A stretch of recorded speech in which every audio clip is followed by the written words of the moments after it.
It was just another Sunday at the bustling market, laughter in the air, the scent of fresh bread wafting through the crowd, children darting between stalls.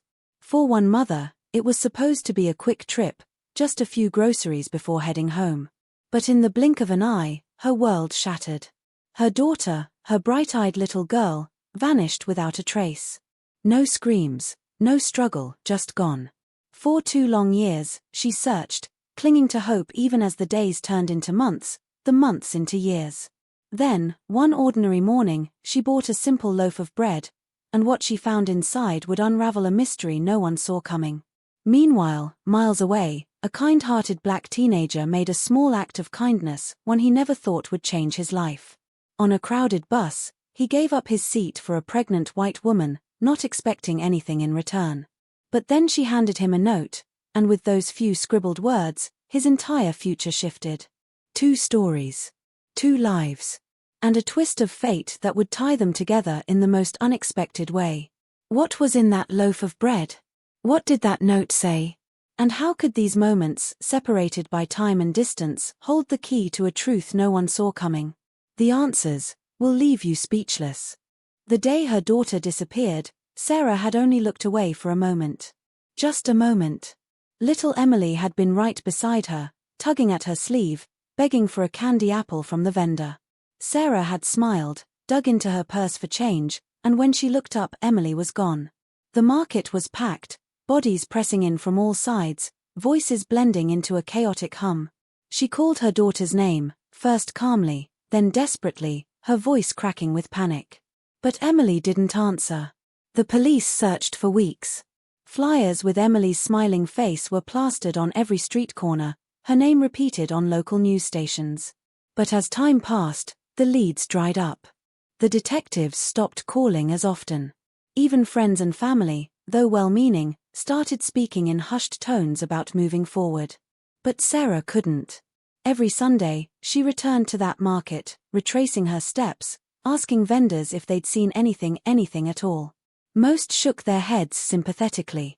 Some avoided her gaze. Then, 2 years later, she walked into a small bakery on the edge of town. The owner, an elderly man with flour-dusted hands, handed her a warm loaf of bread. As she tore into it at home, something hard and foreign tumbled onto her kitchen counter. A locket. Emily's locket, the one she'd given her for her 6th birthday, engraved with her initials. Sarah's hands trembled as she pried it open. Inside, folded into a tiny square, was a note in a child's messy handwriting. Help me.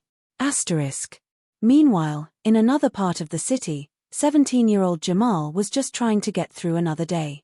School, work, looking after his younger siblings, life wasn't easy, but he never complained. That afternoon, the bus was packed, the air thick with the smell of rain and damp clothes. When a pregnant woman struggled to keep her balance, Jamal didn't hesitate.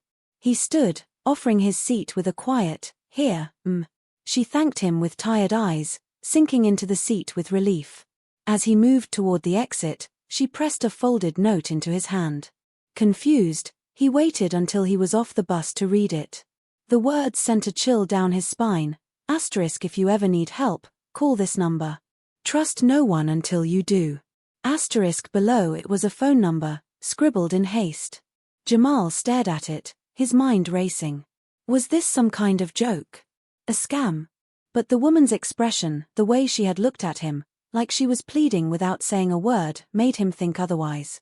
Back at home, Sarah clutched the locket like a lifeline. Who had put it in the bread? How had it ended up in that bakery? She rushed back, but the old man claimed he didn't know anything. Just got the delivery this morning, like always, he said, shrugging. But Sarah noticed the way his eyes flickered toward the back room, the slight tremble in his voice. She wasn't leaving without answers. That same night, Jamal couldn't shake the feeling that something was off. He dialed the number, half expecting it to be disconnected. Instead, a recorded voice answered, a woman's voice, calm but urgent. If you're hearing this, you've been chosen. They're watching. Meet me at the old train station tomorrow at noon. Come alone. The line went dead. Jamal's heart pounded. Chosen for what? Who were they? Sarah, digging deeper, discovered the bakery received its flour from a single supplier, a company that also delivered to several other businesses across town, including an orphanage on the outskirts. An orphanage with a reputation that didn't sit right with her. Too many rumors. Too many whispers about children who went missing after being placed there. As Jamal stood outside the abandoned train station the next day, he wondered if he was making a mistake. The wind howled through the broken windows, the scent of rust and old wood thick in the air. Then, from the shadows, the pregnant woman stepped forward. Only now, she wasn't pregnant. The padding beneath her coat was gone, and her eyes were sharp, alert. "We don't have much time," she said. "They took my daughter too." Sarah, now convinced the orphanage was connected to Emily's disappearance, drove there under the cover of night. The building loomed ahead, its windows dark. But as she crept closer, she saw a faint light in the basement. Voices. The clinking of metal. And then a child's cry. Jamal listened in stunned silence as the woman, her name was Lisa, explained everything. A trafficking ring, operating under the guise of charity. Children taken from markets, bus stops, even foster homes. And the bread deliveries? A way to smuggle messages, to reach the outside world. "They've been watching you for a while," Lisa whispered.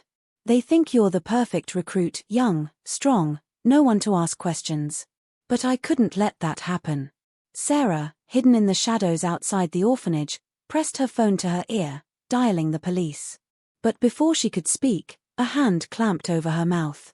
A voice, low and menacing, hissed in her ear, "You shouldn't have come here." And Jamal. He was now face to face with a choice: run, or follow Lisa into a world darker than he ever imagined. Because the note wasn't just a warning. It was a map. And at the center of it all was a name: Emily. Sarah's heart hammered against her ribs as the stranger's grip tightened, his breath hot on her neck. She thrashed, her elbow connecting with something solid, a grunt of pain, then the grip loosened just enough for her to twist free. Without looking back, she sprinted toward her car, the sound of heavy footsteps close behind. The keys, where were the keys? Her fingers fumbled in her pocket as she reached the vehicle, yanking the door open just as a hand grabbed her jacket. She slammed the door shut, locking it with a trembling click. The man pounded on the window, his face twisted in rage, but Sarah stomped on the gas, tires screeching against the gravel. She didn't stop driving until she was miles away, her hands still shaking on the wheel. The police. She had to call them. But as she pulled out her phone, doubt crept in. What if someone in the department was involved? The orphanage had been operating for years, how had no one noticed? Her mind raced back to the locket, the bakery, the flour deliveries. There was a system here, something organized. And if they were willing to grab her in the open, how far would they go to keep their secrets? Across town, Jamal stood frozen in the dim light of the train station, Lisa's words sinking in. A trafficking ring. Children taken. Emily. The name echoed in his head. He didn't know who Emily was, but Lisa's desperation was real. "They use kids like you," she whispered. "Teens no one will miss. You deliver packages, run errands until one day, you know too much, and you disappear too." Jamal's stomach twisted. Was that why the woman on the bus had chosen him? Because he looked like someone no one would protect. Lisa pulled a photo from her pocket, a little girl with curly hair and a gap-toothed smile. "Emily. They took her 2 years ago from a Sunday market," she said. "I've been undercover ever since, trying to find her." Jamal stared at the photo. 2 years. A lifetime for a kid. And if Lisa was right, Emily was still alive somewhere. Sarah, now parked in a deserted lot, forced herself to think. The bakery was the key. If the bread had Emily's locket, someone there knew something. But going back was a risk. She needed help, someone outside the system. Her mind flickered to an old friend, Marcus, a journalist who'd dug into corruption cases before. If anyone would believe her, it was him. Meanwhile, Jamal followed Lisa through a maze of back alleys, the city's glow fading behind them. "There's a warehouse," she said. "They move the kids through there before shipping them out. But we can't go in blind." She handed him a burner phone. "Memorize this address. If anything happens to me, You get out. You understand? Jamal nodded, but the weight of her words settled on his shoulders. This wasn't just some mystery anymore. Lives were at stake. Sarah met Marcus at a rundown diner, the kind of place where no one asked questions. His expression darkened as she laid out everything: the locket, the orphanage, the man who'd tried to grab her. "I'll look into it," he said, "but Sarah, if this is as big as you think, you need to disappear for a while." She shook her head. Not without Emily. That night, Jamal lay awake, the address burning in his mind. He thought about his little brother and sister, how he'd do anything to keep them safe. Was that what Emily's mother was feeling right now? The need to protect, no matter the cost. He made a decision. He'd help Lisa. But first, he needed insurance. He dialed the number from the note again. This time, a different voice answered, a man's. "You're in," was all he said. Sarah, armed with a plan, returned to the bakery at dawn, watching from a distance as the delivery truck pulled up. The same logo from the orphanage was stamped on the side. She snapped photos, her pulse quickening. This was the connection. But as she crept closer, her phone buzzed, an unknown number. A text, *stop digging. Or you'll never see her again. Attached was a photo. Emily, alive but terrified, clutching that same locket. Jamal, now standing outside the warehouse Lisa had described, hesitated. This was it. Go in, and there was no turning back. But as he reached for the door, a hand clamped down on his shoulder. A voice, cold and familiar, said, "You're late." Sarah's blood turned to ice as she stared at the photo of Emily. Her daughter's face was thinner, her eyes hollow with fear, but alive star. The text burned into her soul, *stop digging. Her hands shook so badly she nearly dropped the phone. They were watching her. They had Emily. And they knew exactly how to break her. But giving up wasn't an option. Not now. Not when she was this close. She forced herself to breathe, to think. The bakery truck was still idling outside, the driver unloading sacks of flour. If she could follow it, track where those deliveries really went. But the warning was clear. One wrong move, and Emily would pay the price. Sarah's vision blurred with tears of frustration. She needed leverage. Something to trade. Something they wanted more than silence. Across town, Jamal's stomach dropped as he turned to face the man gripping his shoulder. It was the same guy from the bus station, tall, broad-shouldered, with a scar cutting through his eyebrow. Late. Jamal choked out, playing dumb. The man's grip tightened painfully. You called the number. You showed up. That means you're in. He shoved Jamal toward the warehouse door.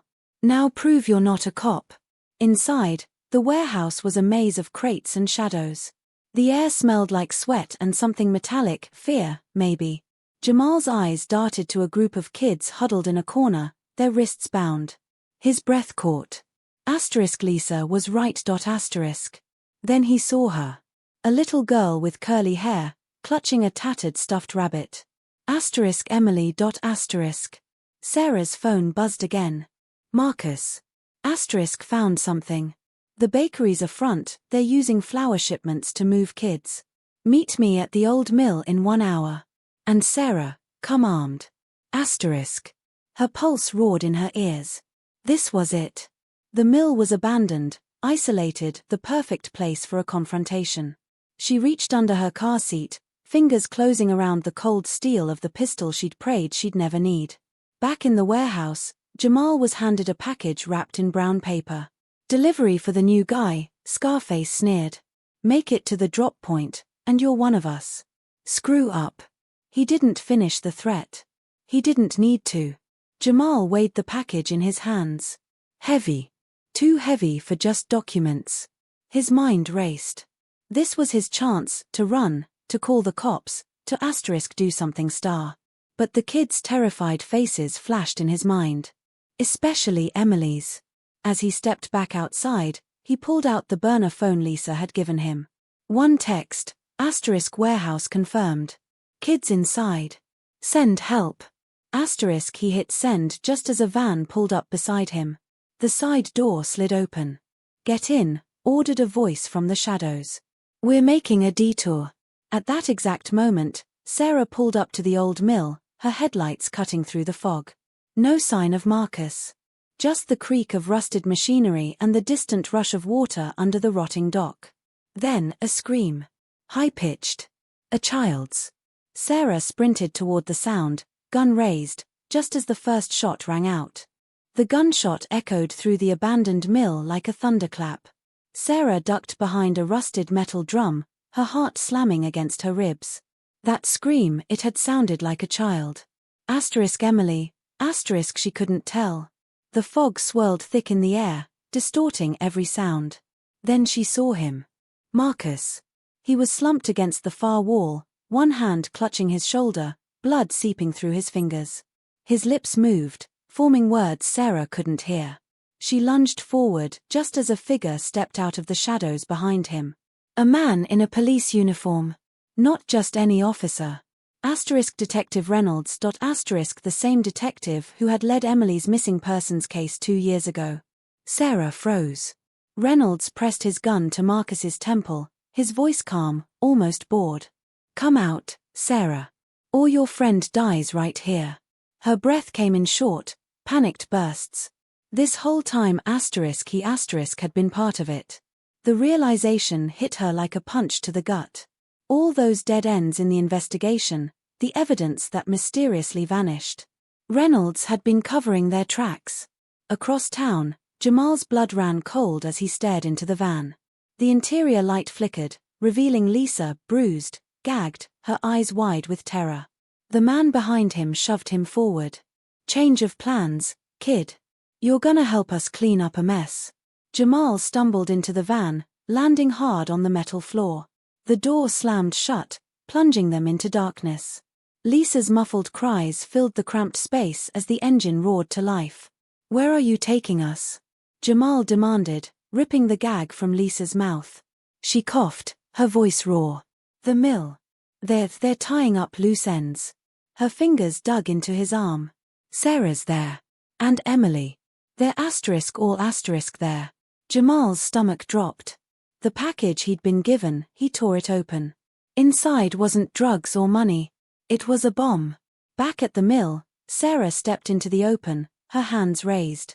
Reynolds smirked, keeping his gun trained on Marcus. Smart move. Now drop yours. The pistol clattered to the ground. Sarah's mind raced. There had to be a way out. Their had too. Then she heard it, the faintest sound of tires on gravel. A van pulling up outside. Reynolds heard it too. His smirk faded. You called backup. Sarah didn't answer. She didn't no star. The warehouse doors burst open. But it wasn't the police. It was Jamal, Lisa at his side and the bomb clutched in his hands. Nobody move.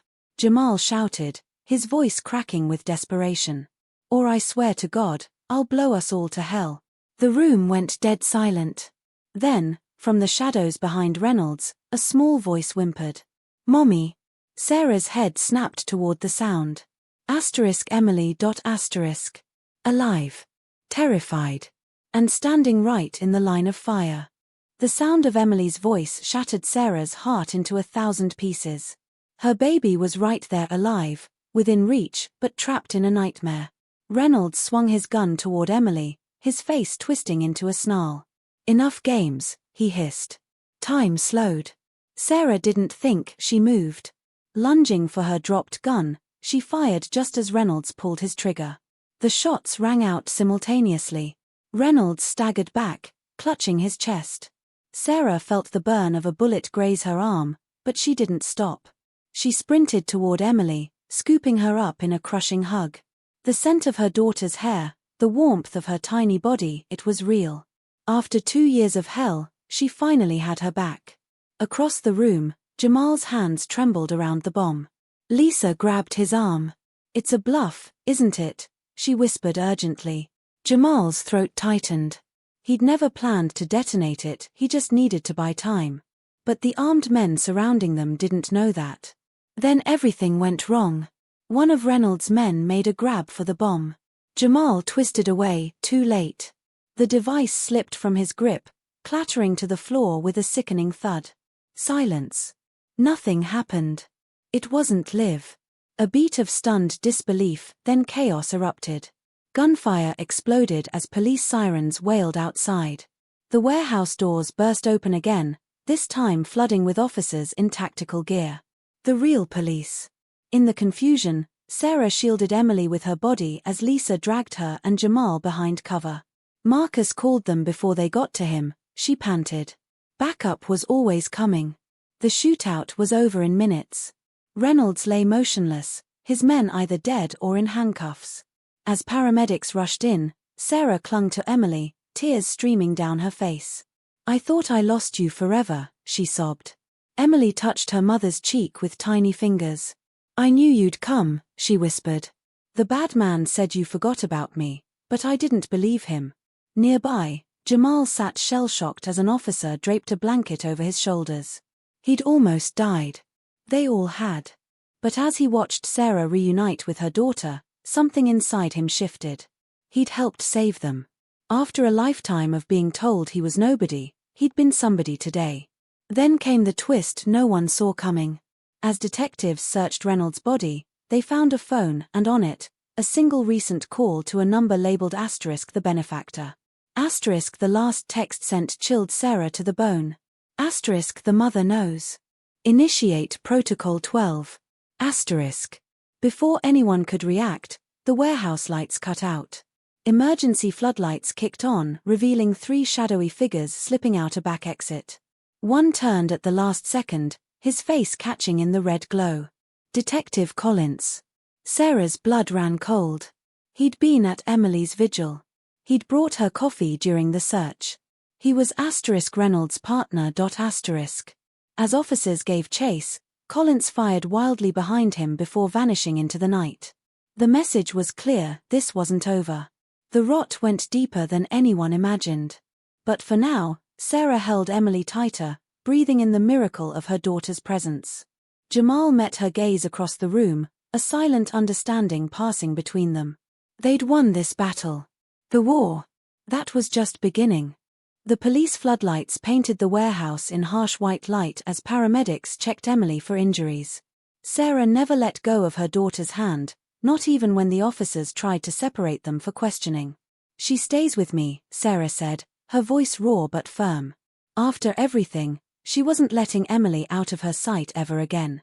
Nearby, Jamal sat on the back of an ambulance, his mind still spinning. A detective knelt beside him, asking questions, but all Jamal could think about was the look on Lisa's face when she realized how deep this went. They had cops helping them, she'd whispered before being taken to the hospital. This wasn't just some small-time operation. The news vans arrived soon after, their cameras hungry for the story. A missing child found. A trafficking ring exposed.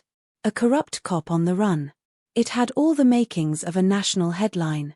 Sarah avoided the reporters, shielding Emily's face from the cameras. She didn't want her daughter's trauma turned into spectacle. 3 days later, in a quiet interview room at the FBI field office, Sarah finally got answers. The bakery, the orphanage, even the flower deliveries, they were all part of a network stretching across state lines. Reynolds had been just one piece.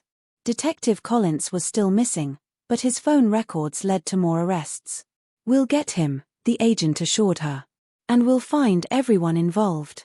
Sarah nodded, but her grip on Emily tightened. She believed them, mostly. But after 2 years of empty promises, trust didn't come easy. Meanwhile, Jamal sat across from his own FBI agent, telling his story for what felt like the 100th time. The bus. The note. The warehouse. The bomb that turned out to be fake, just a scare tactic to keep recruits in line. "You're a hero, kid," the agent said, sliding a card across the table. "If you ever need anything, a job, a reference, call me." Jamal stared at the card.